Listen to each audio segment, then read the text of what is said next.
Bachkauv, the monster of Aachen.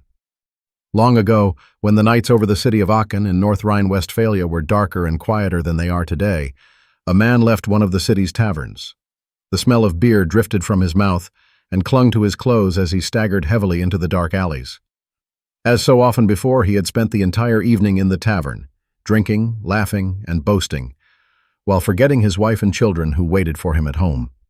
It had long ceased to surprise anyone.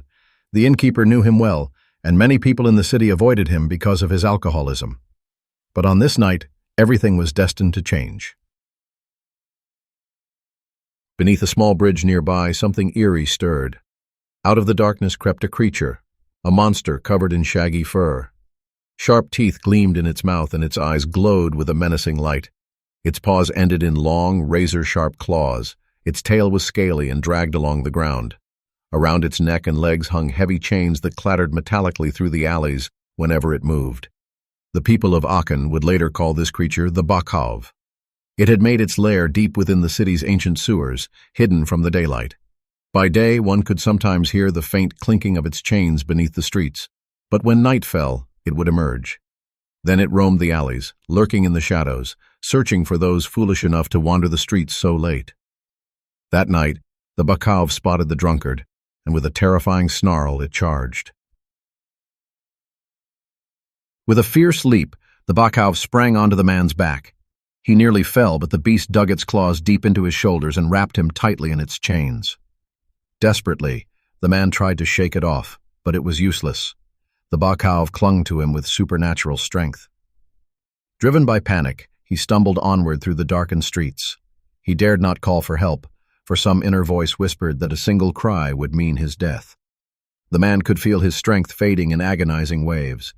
It was as if the Bachkauv were draining the very life force from his body, for it was a devilish being that fed upon human vitality.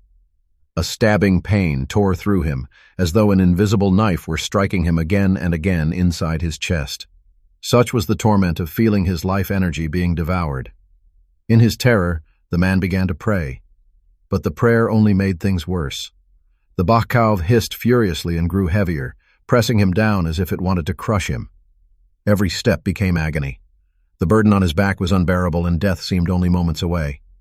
Thus the man dragged himself through the night, a prisoner of the Bachkauv. At last, he reached the house where he lived. Gasping for breath, he staggered up the final steps, the Bachkauv still clinging to him. But as soon as they stood before the door, the creature released him.